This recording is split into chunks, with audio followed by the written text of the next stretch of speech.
Hello mga igsoon, maayong adlaw kaninyong tanan. Dinhi ni bidyuha atang mapaminawan ang akong pagpakighinabi sa gigamit ug gipuy-an sa balaang espiritu sa kamatuoran. Diin iyang gisaysay kanako ang pag-ila sa gitawag Antikristo ug dili Antikristo. Kay daghan karon ang nagatuo ug nagasimba sa Dios apan wala gihapon nagatuman sa kababot-on sa Dios. Tawhanon pa kini siya nga nakigsulti kanako apan kay nagpuyo man ang espiritu kaniya. Ang espiritu usab mao'y nagmando kaniya gamit lang ang iyang kasing-kasing og hunahuna. Apan sa dihang hapit na siyang matapos sa pagsaysay kanako, anay bahin nga ang espiritu na mismo ang nakigsulti kanako og mailhan nato nga siya na ang nakigsulti kon mogamit na siya og pulong nga anak ug kamo. Mga igsoon, ang tanang gayod na iyang ipanulti, anaa gayod kana sa balaang kasulatan ug anaa gayod sa awtoridad. Makaron mga igsoon, aron nato kining masabtan ang tanan, awhabon ko kamong tanan nga ato kining paminawan kay alang man kini kanato tanan.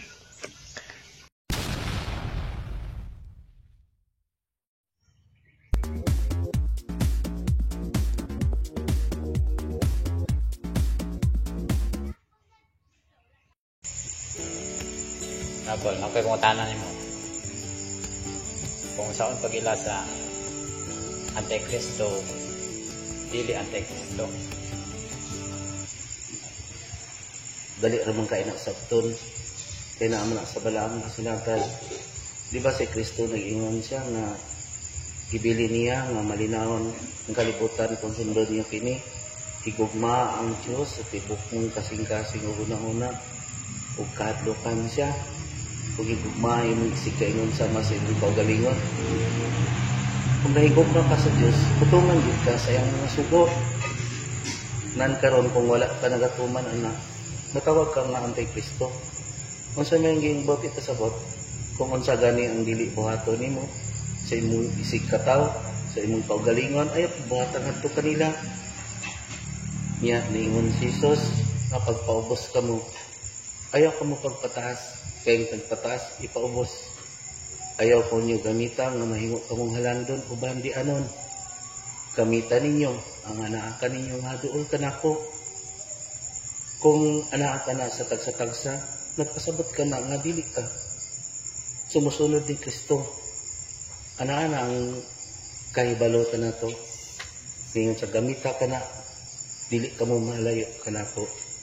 Di ba naman ka na sa balaang kasulatan?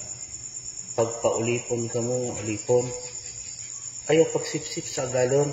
Trabaho bilang ulipon. Kay labing dako ka mo kanako. Pag-alagad na alagad. Ayaw pag-alagad. Nagkinahanglan pa og balos ug kalibutan mong bayad. Nag-ingon pa yun si Kristo. Ayaw ka mo pagpasigarbo. Kay kung pasalamatan ng kamo sa tao, ako, dili na magpasalamat ka ninyo. Kung wala ka na gibuhat, nagpasabot ka na, Antikristo kita. Dili sa kalibutan rin kani adto pa. Na. Kinsa man ang nagpatay sa mga apostolis. Kinsa may nagpatay ni Jesus. Kung basahon lang na sa mga buhat, sa mga apostolis. Ang lisod manggod, gituis man kini sa mga tao tungod sa pagtuon nga kalibutanhon. Ang kahibalo lahi sa kaalam. Kayang kaalam dili pa makita kundi kaluwasan sa umaabot. Ang kahibalo lawas nun ato kanang makita mahikap mo nang ingon sa Kristo, hiusahan ninyo ang inyong lawas ug ang espiritu. Kan kung mupabot kita sa kalibutan noon, unsa may giingon ni Jesus, ang mahigugmaon sa kalibutan kaaway sa Dios. Kaya kalibutan karon dili na ako. Daghang naghisgot na sila sinugo ni Jesus. Daghang naghisgot na sila anak sa Dios. O saan pang anak? Nga dili man sama kaniya ug kinaiya. Niingon si Jesus, sundo ako ninyo. Sunda ko ninyo. Ang balaang kasulatan, balaan na kana. Adunay sinugdanan, adunay uluhan. Apan gituis ka na, nan matawag ka na ng Kristiyano, bisan pagpanudlo, pag-ampo, gisulat ka na sa mga ebanghelista, matuman ang imong pagbuot dinhi sa yuta mayon sa lakit. Unsa man gituman ba ang pagbuot nga pagpaubos kamo? Ayaw ko kamita ninyo nga mahimo ka mahalangdon. Ayaw pang lipa, ayaw pamakak, ayaw pagpasigarbo, ayaw pagpatay. Kaniadto pa na anak. Pero daganang nakadungog anak, nakakita, sama sa giingon ni Jesus, anong sumbingay ang iyang pakigsulti. Nakakita na sila. Apan dili man sila gustong matanaw. Nakadungog na sila. Apan dili sila gustong mamati. Kay kuhaan pa man, andutay sa mga tao idugang sa sobra kanila. Tanawa ang giingon ni Jesus. Ihatag kay Sisar, ihatag ang sa Diyos. Si Jesus ang pinakadato. Kay siya ang anak sa Diyos. Na imong tao, aron luwason kita dinhi sa kalibutan. Apan tanawa ang unsa gibuhat sa mga tao. Kanunay hinuna to gipalansang sa krus. Giludhan. Pero nigtuman ba na nagisgot na Kristiyano, matawag kang Kristiyano, na dili man ka kinaiya sama ni Kristo. Kristohanon ba ka? Na manghilapot pa man ka ngadto sa uban. Tanawa, bisan ang mga pari o mga pastor, ganang magsige magdebate, isa ramang ka ang Diyos, nagpatas anay. Mga nang giingon ni Jesus, daghan ang nagsulat og mga libro. Naghago-hago lang sila. Nagkapoy lang sa ilang mga lawas pag sa ulo ni ini. Apan wala nila gikinabuhi. Hinulungi pag-ayaw. Dili mabuhi ang tao sa pan lamang. Kung dili pinaagi sa pulong. Kung dili kon makita ang pulong kung walay binuhatan. Ang pulong, iya ka na sa espirituhanon.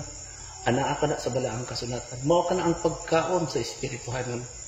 Mao ka na ang hilmit. Kung anaa kita ni anak, mapausanon, kinsa pa may makig-away ka na to. Tanawa, ang uban, nangawali, kung sa ilang gibuhat, nagahukom. Anaa man na dito. Tahura lang ninyo ang namunuan. Ay nagsunda kung aduna sila daotang binuhatan. Maunta na ang danggo sa Diyos sa mga nanutlo, mga pari o mga pastor. Apan ilang man kining gituis. Unsa amang pagkalinaw sa kalibutan. Nakigbingkil. Naapagay ang giingon. Ayaw ninyo gamita ang yawa kay di gina mo ako ang yawa. Gamita na mapausan. Kay ang daotan, mantigo man mahikugma sa iyang higala. Apan dili siya mantigo mahikugma sa iyang kaaway. Si Jesus ningon siya, ako gugma, ang amahan gugma. Igugmaan ninyo yung kaaway. Kay walay makig-away ka niya. Mao ganang kanunay ako, ginasultian sa Espiritu. Nanambal ako. Ako kaniadto, abi ko, lawas mo lang ang akong tambal. Kay naingon man siya, tambali ang mga masakiton. Kay adunay masakiton, nga adunay kayo. O adunay sakit na masakot sa kabatayan. Kung nakulbaan ko pag-ingon niya, tambali sa pag-ilang Espiritu. Dili ni mo mabati ang Espiritu sa inyong daunggan. Kung sa makita sa inyong mata, kung dili anaa sa inyong kasing-kasing. Kung maantigo na ka o espirituhano na ka, maantigo na ka. Mao na nga ang giingon sa ni Juan siyang sinulat ang pagpahinumdom sa Espiritu na sa 14. Ang kalibutanon o hunahuna dili makatukan kay dili makakita. Kung kalibutanon man ang ilang pagpanudlo, kalibutanon man ang ilang pagpakaon, kalibutanon man ang ilang mga pag-ampo, dili gid makatukan. Yan. Apan ang nagtuyo ng espirituhanon, makatukan, makadung. Sama sa mga doktor, sama sa nagtuon, dili sila mutuog espiritu. Apan lanong aduna may kinabuhi. Nakahinumdum ka ba? Kung kalibutan yun, igo lang na sa imong makita. Umay ka. Apan, ang espiritu, matugkad ni mo ka na. Kung maantigo ka maminaw sa imong kasing-kasing. Kung nahigugma ka, maluoy ka, sa imong isikataw, ana ang Diyos. Ana ang espiritu kanimo. Pag nagtuyo, ang gupa sa Diyos. Sa masigingan, duha o tulo. Na magkisigot sa kumalo, ana ako sa iyong pagwala. Apan unsa ang ibuhat sa tao? Ang ikasukan sa mga tao sa pag-inisas. Ayaw ka mo pagtipon o bali sa kalibutan. Kay tayon kini, kalawan, anay, pagtipon ka mo bali, nagto sa langit. Mao ka na ang tilit gusto sa mga tao. Kung maghisgot ang Diyos mo, dinhi, nanambal ako. Mo reflect o makita na gani ang panagay ni Kristo. Ako wala nakakita. Bisan ka mo. Pero mutuo pa ba sila nini? Sama siguro ni Jesus. Bulahan ka kung mutuo na wala nakakita. Kaysa nakakita na dili pagit mo to. Tinoon ko na sa ginoo nila. Dili magpakita. Dili ma-reflect. Dili makita si Kristo sa mga labing taas. Bisag basahin na sa balaang kasulatan. Walay naa dito nga puno nga naa ako sa labing taas. Kung dili, ana ako sa labing taas. Inumdumi pa kayo ang giingon ni Jesus. Iya ka ng gisambing sa taong gitulisan. Kaado namin ang mga kinsa man ang imong isikap. Sa kasinggi. Adunay usa ka taong gitulisan. Gilapay sa datin sa daan. Nagpakita mo siya. Niagi ka niya ang usapakay. Igo lang ang isang gilingi. O wala itabangan. Niagi ka niya ang usapalibitaw. Nilingi. O nitipas kinig sa laita. O niagi ka niya ang samaryana. Gitabangan siya. Titambalan. Giingnan pa kung kulang pa kini. Iya pang pagabaydan. Mao ka na ang tingnan. Ang isig ka katong nagkinanglan. Tanawa, dagang nag-ingat nga sila silog. Kung basahan lang nila, kinsa ang tinuod na pari. Ipabasa ka na nila. Sulat ka na ni San Pablo. Nagto sa taga-Hebreo. Kadaghan nag-ingat. Apostoliko. Pisa na nga pagtuo. Apostoliko o katoliko nga simbahan. Apan wala man itumang sa apostoles. Bisang nag-alagad sa simbahan. Ana din nga ang gisulat ni San Pablo ngadto kay Timoteo. Katungdanan sa nag-alagad sa simbahan. Namunuan. Kung maulang unta ka na ang basahon sa diyang mahimo na kang pamunuan, namunuan. Malinaw ang tao ini sa kalibutan. Bisan gani ang mga pari o mga pastor. Nanong apit ko na sa kalibutan nga pagdumala. Pasagay o papilion ang mga tao kung kinsa ang ilang tuwan. Ang katungdanan lamang nga Diyos nun, isunti ang kamaturan. Kay mao ka na maghatag kagawasan. Kristohan, pagpaubos o pagpasaylo. Andamon sa espirituhan, dili sa kalibutan. Tinumdumi pang ay, ang unang sala, ang pagka-mapakitasan. Ang ikalawa, ang takot. Tama ka kung paghatag ka niyo. Mao ka na ang naitabutin sa kalibutan. Ako ang gigamit sa Espiritu. Kaniadto, sa diyang anak ako sa katawan, nanibay. Ila akong gipangita. Tanan, gisoko. Sama sa kay Jesus. Samtang anak ako sa kalibutan, iya ko makita. Apan dito na ako sa Ama, wala na nangitap kaniya. Mausap ang Espiritu para. Kaniadto pa ko, iyan. Apan dinik mong ko gusto. O ka, anak, kaya na sa kapanahon. Panahon ka sa Espiritu. Mao nga daghan na karon nangita sa Espiritu. Maabot ang panahon. Limpihan, amang tayo o mga pastor. Ana ka na sa balang kasulatan. Wala na kasulatan. Nga dili sila matuon. sa masagingon Hesus, ang gusto ka nako, dapat ka nako. Ang dili gusto, makigbatok kaya. Anak kay impyerno, o adunay langit. Adunay bagong yuta, o bagong langit. Kung dili na to na taharon ang balaang kasulatan, na mag-ampo pamantan, mangita patag tinuhuan, na makaluwas. Ang Espiritu nagasulti. Kaniadto, dili ako magtutudlo bahid sa balaang kasulatan. Gisulti kini sa Espiritu. Ang tanan na naa sa balaang kasulatan, iyang gitudlo ka na ako. Kaniadto, wala ako nagtuo. Apat sa diyan, nakigsulti ang Espiritu. O ganaagay sa balaang kasulatan. Iyang ipabasa ka na ako.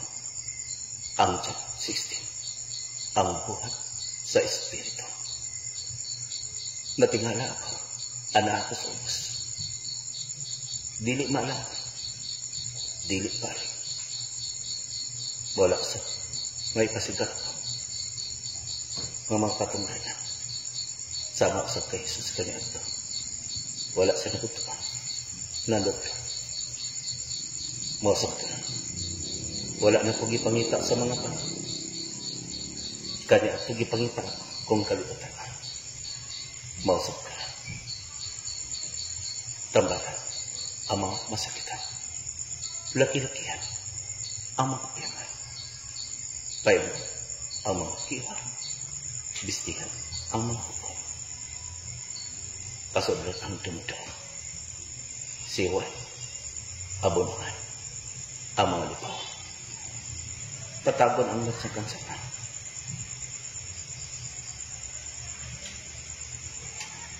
Mausap ka lang. Ang ibuhat sa Espiritu, haron ang dami sa pagpalit, dala ang lakas ng Espiritu.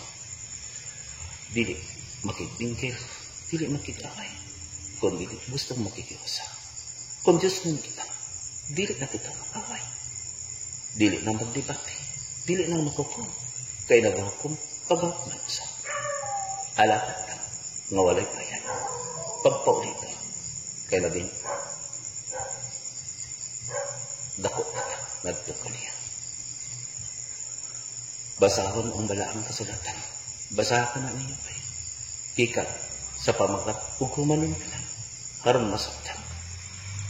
Kaya ato lang basahon sa sinugdanan. Dili ka na masaktan. Tanaw, daghang nagabasa. Apan dili manti kong mabasa. Kung tinuod ka na, huwag nakasabot na sila. Manong daghang mga reliyon. Apan isa ka ang Diyos. Nagpasabot ka na. Antikristo.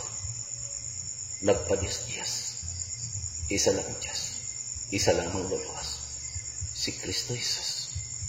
O ang Diyos Ama. Mo'y nag-atiman ka niya. Mo nang ningon siya. Ako ang punuan sa paras. Kamu mga sama. Pamunga ka mo. Apan adunay mga sama. Nga namang upot ka. Katong mga mahayang mga tao na nabugatan sa ilang pamilya. Tungod kay paliyakan. Ningon siya, dool ka mo ka na, kamong gikapoy. Kay papaulayan ko. Bulahan ang masakitan. Kay mao ka na. Ang priso sa inyong mga sala. Kay dili pa man iko ang lawas aron mubayad sa itong mga sala. Kusa, mag-antos sa kita. O balik sa Diyos. Kaya kung abdik ang tao, dili makunawa sa Diyos. Ang bato ni Kristo, mutungan. Anakan sa mga pagbato, matungan ang imong pangbuhat. Dini sa yuta. Mayon sa langit. Kaya unsa gani ang balaod sa yuta. O sa balaod sa langit. Apan kung ang balaod na tawanan, pagtuis ka sa balaod kasulatan. Kaya magbuhat magbalaod. Harang sila mangulka sa ilang mga salubay. O dahil ng pagkikita kanunay. Pasayloan kami sa mga sala. Ingon sa pagpasaylo sa nakasala ka naman. Na, nakapasaylo ka ba? Kung naaka sa altar, bihay sa niyo altar. Ato sa iyang tawgi kasilakan, di kayo sa pagayot sa pasaylan. Kay madugog na kung sa Diyos nga inyong mangiluwas. Kung maunta ka na buhatan sa mga taong magitagaan nga magbalantay sa karnero, apan gituis nila kini, inay magtantay, namantay, inay magpakaon, sila ang ipakaran. Inay nga mabantay, nasa kawas, diha sila sa gawas sa tinglaw, nagpatunga, ugnahin mong halangdan. Gitalikdan nila ang cross, ug kanunay akong ipalansa sa cross. Tinulo ang tako kaniyata. Nahimo akong tinulo tungkol sa mga sala, sa mga tao. Aban ako, unsang nito, kung kinsa ako kaniyata. Mausap ako sa akong kita pagbalik. Gipadala ang Espiritu Santo nga magdala sa akong pangalan ug maorosap ang naitan sa gigamit sa Espiritu. Gitakpil, ginagbuang, ginagdaotan. Apan aduna ba'y daotan nga nanambal sa mga masakitan. Aduna ba'y daotan nga nagtunod sa balaang kasagatan. Aduna ba'y daotan nga mapausanan. Anag ako